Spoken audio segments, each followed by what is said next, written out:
सबसे पहले बात करते हैं चुंबकीय तीव्रता की। तो ये चुंबकीय क्षेत्र है और ये है चुंबकशीलता। ये क्या कहलाया? चुंबकीय क्षेत्र। और ये क्या है? चुंबकशीलता।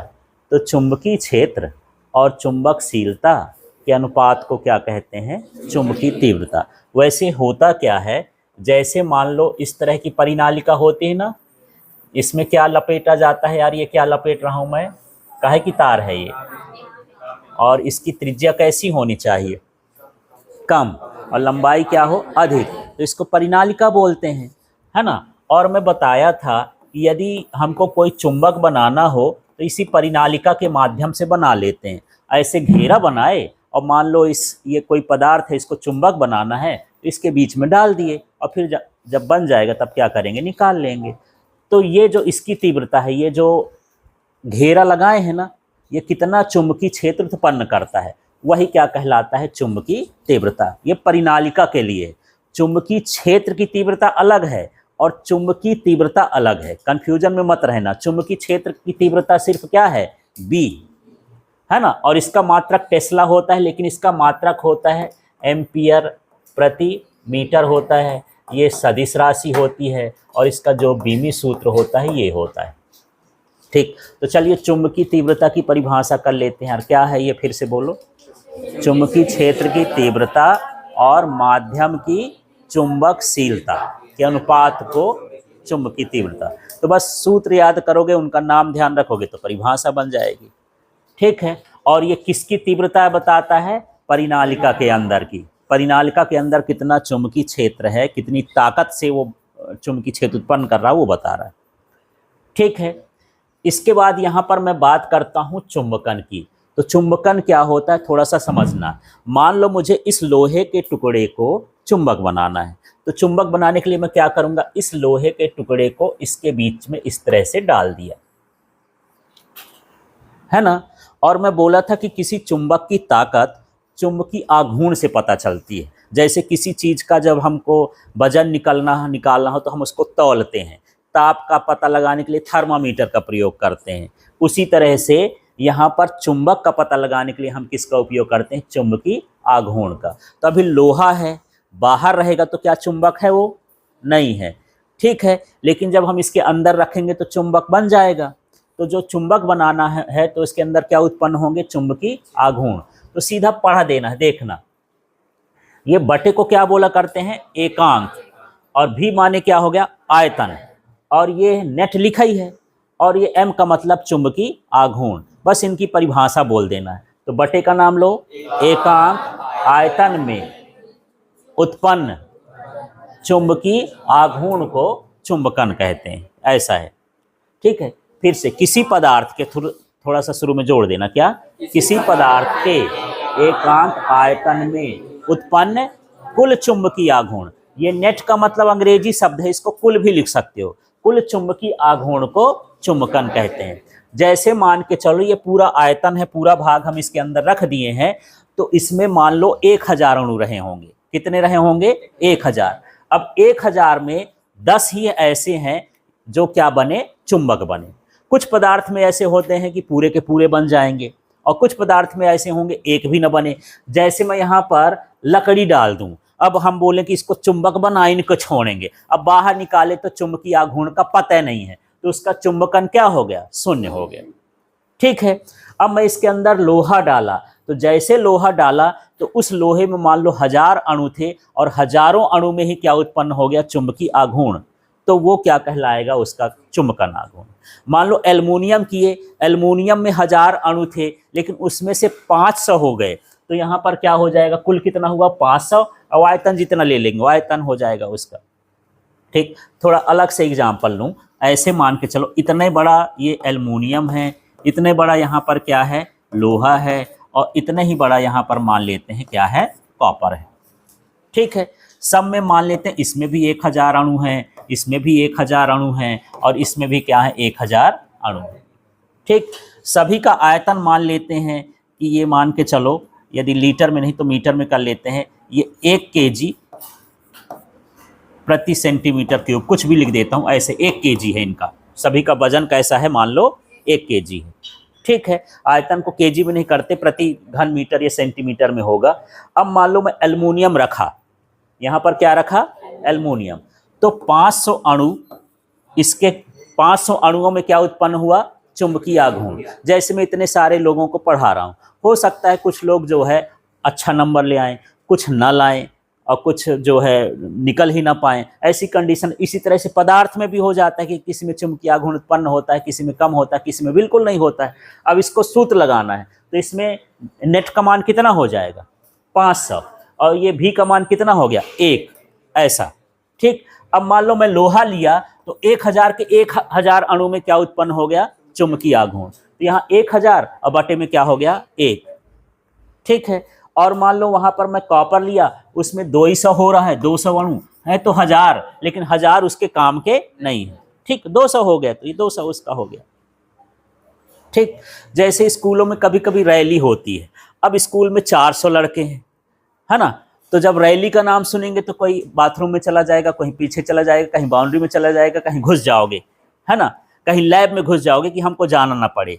तो वही है कि चलो यार 400 लड़कों में 200 लड़के ही जा रहे हैं, तो वो क्या कहलाया, आघूर्ण कहलाएगा, बाकी तो बैठे रह गए। ठीक, और सब चले गए तो वो इकट्ठा हो गया, लोहा जैसे पदार्थ हो गया कि हाँ यार सबका मन पड़ रहा है कि चलो घूम के आते हैं, ऐसा है। तो बस इसमें भी वही होता है कि जिस पदार्थ को इसके अंदर रखोगे उसके आयतन में कितना चुंबकीय आघूर्ण उत्पन्न होता है, वही क्या कहलाता है, चुंबकन। तो चुंबकन का सीधा सीधा एक बार बोलो फिर से, किसी पदार्थ के एकांक आयतन में उत्पन्न कुल चुंबकीय आघूर्ण को चुंबकन कहते हैं। ठीक है, और चुंबकन और ये दोनों का मात्रक सेम रहता है, ये भी सदिश है, यही इसका विमीय सूत्र है। क्योंकि ये जो तार है ना, इसी का ना ताकत इसमें गया है भाई। ये लोहा पहले चुंबक था क्या, नहीं था। इसको चुंबक बनाने वाला कौन है, परिनालिका है। चुंबक बनाने वाला कौन है, परिनालिका। तो जो चीज इसका मात्रक होगा वही इसका भी मात्रक होगा, क्योंकि वही चीज तो इसमें ट्रांसफर हो गया है। जैसे मैं इनको पेन दूं तो इनके पास पेना ना रहेगा, है ना, चाकू छुरा तो नहीं आ जाएगा। बस यही चीज है कि यहाँ पर हम इसको चुंबक दे रहे हैं तो ये इसमें चुंबकीय तीव्रता ही आ जाएगी, इसलिए दोनों एक ही चीज है, बस नाम अलग अलग है कि जो ये ताकत दे रहा है उसको चुंबकीय तीव्रता कहते हैं, जो ये ले रहा है उसको हम क्या बोलते हैं, चुंबकन बोलते हैं। ठीक है, तो ये हो गया। इसके बाद हम बात करते हैं चुंबकीय प्रवृत्ति की। चुंबकीय प्रवृत्ति माने चुंबक बनने की क्षमता। तो ये जो हम बोल रहे थे एम का मतलब वो ले रहा है, और एच का मतलब हम दे रहे हैं, दो चीजें हैं। जैसे मैं यहाँ पर बोल रहा हूँ, कुछ पढ़ा रहा हूँ, तो मैं क्या कहलाया, एच, है ना, और जो आप ले रहे हो आप क्या कहलाया, एम। कोई ज्यादा अच्छा ले लिया, कुछ सारा कुछ समझ में आया, उसकी चुंबकीय प्रवृत्ति क्या है, अच्छी है। और किसी को पल्ले नहीं पड़ रहा, चुंबकीय प्रवृत्ति 0 हो गई, ऐसे ही है। तो यहाँ पर इसी का अनुपात निकाल दिए, तो इसका नाम ले लो यार, ये क्या है, किसी पदार्थ का चुंबकन। एम माने क्या था, चुंबकन, और एच क्या है, चुंबकीय प्रवृत्ति। तो किसी पदार्थ के चुंबकन और चुंबकीय प्रवृत्ति, ये चुंबकीय तीव्रता के अनुपात को क्या बोलते हैं, चुंबकीय प्रवृत्ति। और ये जो चिन्ह बना है ये एक्स नहीं है, ये साई है। क्या इसको बोलते हैं, साई, बड़ा सा एक्स बना देते, लैटिन भाषा का ये शब्द है, इसको साई बोलते हैं। ठीक, इस चुंबकीय प्रवृत्ति से हमको ये पता चलता है कि कौन पदार्थ चुंबक बनेगा, कौन पदार्थ चुंबक से दूर भागेगा, और कौन बिल्कुल नहीं बनेगा। जैसे मान के चलो जिसकी चुंबकीय प्रवृत्ति अल्प और ऋणात्मक हो, वो कैसा पदार्थ होगा, प्रतिचुंबकी, चुंबक से भागेगा। यहाँ उसको रख दोगे तो निकल के यहाँ से सरक जाएगा, उसके भीतर रहबे न करेगा। ठीक है, जैसे मान लो कॉपर यहाँ पर रख देते हो, और कॉपर कैसा पदार्थ होता है, प्रतिचुंबकी होता है, और यहाँ पर करंट बहाओगे तो गोली जैसे बाहर निकलेगा, जो बाहर निकल जाएगा, उसके अंदर रहेगा, प्रतिकर्षित होकर बाहर निकल जाएगा। ठीक है, अब मान लो यहाँ पर चुंबकीय प्रवृत्ति अनुचुंबकीय पदार्थ की बोले, तो अनुचुंबकीय पदार्थ थोड़ा आकर्षित होता है, तो उसका अल्प होता है और धनात्मक होता है। और जो लौह चुंबकीय होते हैं वो अधिक होता है और धनात्मक होता है। इसका क्वेश्चन आता है कि जैसे पूछ लिया प्रतिचुंबकीय पदार्थ की चुंबकीय प्रवृत्ति खाली स्थान होती है, तो क्या बोलोगे, अल्प और ऋणात्मक। अनुचुंबकीय पदार्थ की चुंबकीय प्रवृत्ति होती है अल्प और धनात्मक। लौह चुंबकीय पदार्थ की चुंबकीय प्रवृत्ति होती है अधिक और धनात्मक। इस तरह से तो यहाँ पर कितने तरह के पदार्थ हो गए यार, एक हो गया प्रतिचुंबकी, एक हो गया क्या अनुचुंबकी, और एक हो गया लौह चुंबकी। इसकी क्या रहेगी, अल्प रहेगी और साथ में ऋणात्मक, इसकी अल्प रहेगी साथ में धनात्मक, इसकी अधिक रहेगी और साथ में क्या हो जाएगा, धनात्मक। ठीक है, और हमको पता कैसे लगेगा, इनका अनुपात निकाल लिए, भले इसके बीच में रखे, बोले कि इसमें कितना चुंबकन हुआ और हम कितनी चुंबकीय तीव्रता दे रहे थे, उनका अनुपात निकाल देंगे, पता चल जाएगा ये। ठीक है, तो ये सारी जो परिभाषाएं हैं सूत्रों पर हैं। अब हम बात करते हैं इसकी आपेक्षिक चुंबकशीलता। तो ये म्यू का मतलब तो चुंबकशीलता है, आर को मतलब रिलेटिव, अंग्रेजी में आर का मतलब क्या है, रिलेटिव, और रिलेटिव का मतलब होता है आपेक्षिक। ठीक, तो इसको म्यू आर का मतलब हो गया आपेक्षिक चुंबकशीलता, और ये म्यू का मतलब माध्यम की चुंबकशीलता, और ये है निर्वात की चुंबकशीलता। बस परिभाषा बना दो, इनका नाम तो लेना क्या, हाँ, माध्यम की चुंबकशीलता और निर्वात की चुंबकशीलता वो आपेक्षिक चुंबकशीलता। हाँ बस, अब इसमें क्या होता है, इसमें भी तीन पदार्थों की चुंबकशीलता पूछेंगे। तो प्रतिचुंबकी की होती है 1 से कम, इसकी होती है 1 से अधिक, और इसकी होती है बहुत अधिक, 1000 गुना के आसपास। ठीक है, तो यहाँ पर इसमें तीनों पदार्थ को ये पूछता है, प्रतिचुंबकी, अनुचुंबकीता। प्रतिचुंबकी का क्या हो जाएगा, 1 से कम, ये क्या हो जाएगा 1 से अधिक, और ये 10 की घात 2 से 10 की घात 3 गुना, है ना, 100 से 1000 गुना के बीच रहती है इसकी जो चुंबकशीलता रहती है। ठीक है, तो ये तो सूत्र वाले हो गए। अब इनकी बात करते हैं, तो सारी चीज़ समझ में आ गई। एक बार फिर से रिपीट करते हैं, चुंबकीय प्रवृत्ति बताओ तो, हाँ इसका नाम लो, चुंबकीय क्षेत्र की तीव्रता और माध्यम की चुंबकशीलता के अनुपात को चुंबकीय तीव्रता कहते हैं। ठीक है, इसका मात्रक एम्पियर प्रति मीटर, यह सदिश राशि है, और इसका बीमी सूत्र एल इनवर्स है। ये बीमी सूत्र यहीं से निकल गया, एम माने दूरी होता है और दूरी का बीमी सूत्र एल होता है, ऊपर ले जाके एल इनवर्स हो जाएगा। ठीक है, अब हम बात करते हैं दूसरा, क्या है, चुंबकन। इसको अच्छे से याद कर लेना। हाँ, किसी पदार्थ के एकांक आयतन में उत्पन्न चुंबकीय आघूर्ण, और जब एकांक शब्द न आए तो ऐसे भी बोल सकते हो, यहाँ पर कुल चुंबकीय, किसी पदार्थ में उत्पन्न कुल चुंबकीय आघूर्ण और उसके आयतन के अनुपात को चुंबकन कहते हैं। जैसा है आपको शब्द, बाकी जो एनसीईआरटी की परिभाषा ऐसे ही है कि एकांक आयतन में किसी पदार्थ में उत्पन्न चुंबकीय आघूर्ण को चुंबकन कहते हैं, और अनुपात वाला भी लिख दोगे तो वो सही है, बस पढ़ने का तरीका अलग है ना। इसका भी बीमी सूत्र यही रहेगा, ये भी सदिश राशि कहलाएगी, इसका मात्रक भी यही रहेगा। ठीक, अब इसके बाद क्या है, चुंबकीय प्रवृत्ति बता दो। किसी पदार्थ का चुंबकन और चुंबकीय तीव्रता के अनुपात को चुंबकीय प्रवृत्ति कहते हैं। ये मात्रकहीन है, क्योंकि देखो m का मात्रक एम्पियर प्रति मीटर, इसका भी मात्रक एम्पियर प्रति मीटर, दोनों को काट दोगे क्या बचेगा, 0। तो ये मात्रकहीन है, विमाहीन है, इसका कोई मात्रक नहीं होता, विमा नहीं होता। ठीक है, और इसका अलग से प्रतिचुंबकीय पदार्थ का ये प्रवृत्ति क्या हुई, अल्प और ऋणात्मक, इसकी अल्प और धनात्मक, इसकी अधिक और धनात्मक। ठीक है, फिर आपेक्षिक चुंबकशीलता, तो इसका नाम लो, माध्यम की चुंबकशीलता, इसका नाम, और निर्वात की चुंबकशीलता के अनुपात को आपेक्षिक चुंबकशीलता। ठीक है, प्रतिचुंबकी के लिए क्या रहेगी, 1 से कम, अनुचुंबकी के लिए 1 से अधिक, और लौह चुंबकी के लिए 10 की घात 2 से 10 की घात 3 गुना। ठीक, और ये भी नहीं है तो बहुत अधिक लिख देना, सर्वाधिक लिख देना। ठीक है, क्लियर हो गया। अब हम बात करते हैं यहाँ पर अलग से, ये जो छोटे छोटे स्थायी चुंबक, जिसका चुंबकत्व समाप्त नहीं होता है ना, लंबे समय तक बना रहता है, उसे हम क्या कहते हैं, स्थायी चुंबक। ठीक, तो कभी कभी मैं तो काफ़ी समय से कोचिंग ले रहा हूँ, तो ऐसे कुछ लड़के होते हैं जो 10 कोचिंग बदल डालते हैं, एक महीना वहाँ पढ़ेंगे तो एक महीना वहाँ पढ़ेंगे तो एक महीना वहाँ पढ़ेंगे, और एक कुछ ऐसे होते हैं कि शुरू से लेकर के लास्ट तक एक ही जगह पढ़ते हैं। अब दोनों बस यहाँ पर एक स्थायी है और क्या है, अस्थायी है। अब यहाँ से समझ सकते हो कि जिसका चुंबकत्व लंबे समय तक बना है वो क्या कहलाया, स्थायी, और जो इधर उधर भटक रहा था, है ना, वो क्या कहलाया, अस्थायी। तो जिसका चुंबकत्व लंबे समय तक नहीं रहता वो कैसा चुंबक कहलाया? अस्थायी। और जिसका लंबे समय तक चुंबकत्व बना रहता है वो क्या कहलाया? स्थायी कहलाया। तो नाम से ही पता कर सकते हो। अब ये जो स्थायी चुंबक है बनता किससे है? तो वैसे तो बहुत सारे पदार्थ हैं, लेकिन आपकी बुक के हिसाब से एक पदार्थ क्या है? एल्निको। इसको हिंदी से भी ऐसा लिख सकते हो, ये क्या है? एल्निको। तो कभी कभी पूछता है कि स्थायी चुंबक किससे बनाए जाते हैं? लोहे से नहीं बनाए जाते हैं, ये मिश्रातु से बनाए जाते हैं। मिश्रातु माने मिश्र धातु से। तो किसका किसका मिश्रण है इसमें? तो पहले ये है, यहाँ से देख लो, इसका शब्द निकालते हैं। एल्युमिनियम हो गया, निकिल हो गया और कोबाल्ट, इससे तो 3 हो गए, लेकिन साथ में लोहा और कॉपर भी इसमें मिलाया जाता है। हाँ, एल्निको एक मिश्र धातु है। जो एल्युमिनियम है उसको पिघला लेंगे, निकिल है उसको पिघला लेंगे, कोबाल्ट है उसको पिघला लेंगे, तांबा लोहा सब मिला दोगे एक चीज़ बन जाएगी, उसको हम क्या बोलेंगे?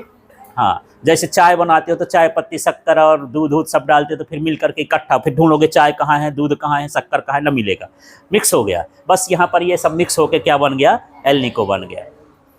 ठीक, क्लियर हो गया एल्निको। तो किससे बनाया जाता है स्थायी चुंबक? एल्निको से। ठीक है, तो एल्निको का मतलब क्या हुआ? कौन कौन सी धातु मिलेगी उसमें? पहले इसका अर्थ निकालो। एल्युमिनियम, निकिल, कोबाल्ट, इतना तो लिखना ही लिखना है, और साथ में 2 चीज और एक्स्ट्रा लिख दोगे, लोहा और तांबा। ठीक है, क्लियर हो गया। अब होता है क्या? अस्थायी चुंबक। परिभाषा तो पता चल गई है, जिसका चुंबकत्व बहुत कम समय के लिए होता है अस्थायी चुंबक कहलाता है। या दूसरे तरीके से कह सकते हैं जिसका चुंबकत्व लंबे समय तक नहीं बना रहता है। 2 तरीके हैं उसको कहने का, है ना? ऐसा। अब यहां पर देख लेते हैं। अब जैसे यहां पर 2 तरीका है ना, यहां बोल सकते हो कि ढक्कन पेन से छोटा है, और दूसरा बोल सकते हो कि पेन ढक्कन से बड़ी है। बस वही चीज इसमें है। तो यही है, यहां पर देख लेते हैं। अब तो अस्थायी चुंबक क्या कहलाता है? धारावाही परिनालिका। धारावाही परिनालिका क्या है? एक अस्थायी चुंबक है। धारा बहाओगे चुंबक बना रहेगा, धारा बंद कर दिए चुंबकत्व भी खत्म हो गया, है ना? जैसे हम सरकार की चाकरी यदि कर रहे हैं, पैसा दे रहा है तो कर रहे हैं, ना देगा तो ना करेंगे। बस यही हाल यहाँ पर है कि इसको जब तक धारा मिलेगी तब तक ये क्या कहलाएगा? चुंबक। और धारा बंद तो इसका चुंबकत्व भी क्या हो गया? बंद। तो परिनालिका क्या होती है? अस्थायी चुंबक होती है।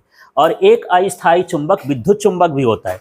यदि इस विद्युत चुंबक क्या होता है? यदि परिनालिका के बीच में नर्म लोहा डाल दिया जाए, है ना, सिंपल सा लोहा। नरम लोहे का मतलब ये नहीं है कि छुएंगे तो नरम नरम रहेगा, जैसे गाल छुए तो बोले नरम है, यहाँ बोले ये गड़ रहा है, ये है ना, कड़ा कड़ा है। नरम लोहे का मतलब छूने से नहीं है। नरम लोहे का मतलब है जो जल्दी से चुंबक बन जाए और उसको हटाओ तो उसका चुंबकत्व समाप्त हो जाए, उससे नर्म का मतलब है। ठीक है, लोहा है तो कठोरे रहेगा यार, लोहा तो कठोरे होता है ना, कोई अलग से नहीं आएगा कि नहीं ये वाला नरम नरम है छूने में तो ये नरम लोहा है। नरम लोहे का मतलब समझ में आया? जो आसानी से चुंबक बन जाए, जिसका आसानी से चुंबकत्व हट जाए। ठीक है, अब एक चीज लास्ट का एक बता देता हूं, माइसनर प्रभाव क्या होता है? जो अतिचालक पदार्थ होता है वो पूर्णतः प्रतिचुंबकी होता है।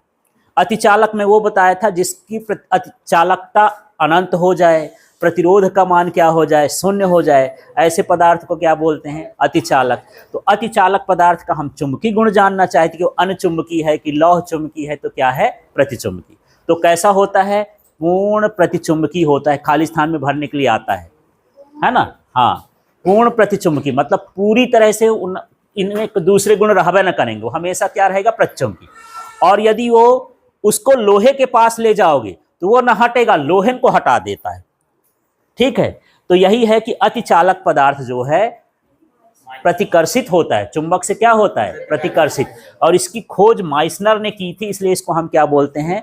माइसनर प्रभाव। और इसका उपयोग जापान में ट्रेन बनाने के लिए होता है। अधरगामी ट्रेन चलती हैं। अधरगामी का मतलब होता है कि धरती में ना हो, धरती से ऊपर। जैसे यार मैं अधर में लटका हूं, बोलते हैं अधर में लटका हूं, इधर जाऊं कि इधर जाऊं। मेरी बुआ भी बुला ली, मेरी मौसी भी बुला ली, अब दोनों जगह न्योता हो गया, जाना दोनों जगह है। अब मैं क्या करूंगा यार, आदमी तो एक हूं, इकट्ठा जाना है, तो अब हम उस समय क्या बोलते हैं कि हम कहाँ हैं? अधर में हैं। ठीक है, तो ऐसे ही होता है कि इस गुण का उपयोग यहाँ पर एक तरफ चुंबक और एक तरफ क्या लगा दिए? अतिचालक पदार्थ। ये क्या चिपकेंगे, प्रतिकर्षित होंगे। प्रतिकर्षित होंगे तो कहाँ चलेंगे, हवा में। तो वहाँ की ट्रेनें जो हैं, बुलेट ट्रेन वगैरह हवा में चलती हैं और उनकी स्पीड जो है हवाई जहाज़ से भी ज़्यादा तेज़ होती है। उसमें इसी गुण का उपयोग किया जाता है, अतिचालक पदार्थों का और चुंबकीय गुण। ठीक है, हाँ, हवा में चलती है ऐसे। ठीक, करंट खत्म कर देंगे तो फिर वो नीचे पटरी में आती उतरने के लिए ऐसे आए। अधर का मतलब धरती से ऊपर, अधर का मतलब धरती से थोड़ा सा ऊपर, धरती में ना हो वो क्या कहलाया, अधर। धरा माने धरती होता है, अधर माने धरती से अलग, अ माने हो गया अलग, अधरा माने हो गया धरती। तो जो धरती से अलग हो वही अधर है। ठीक, हाँ।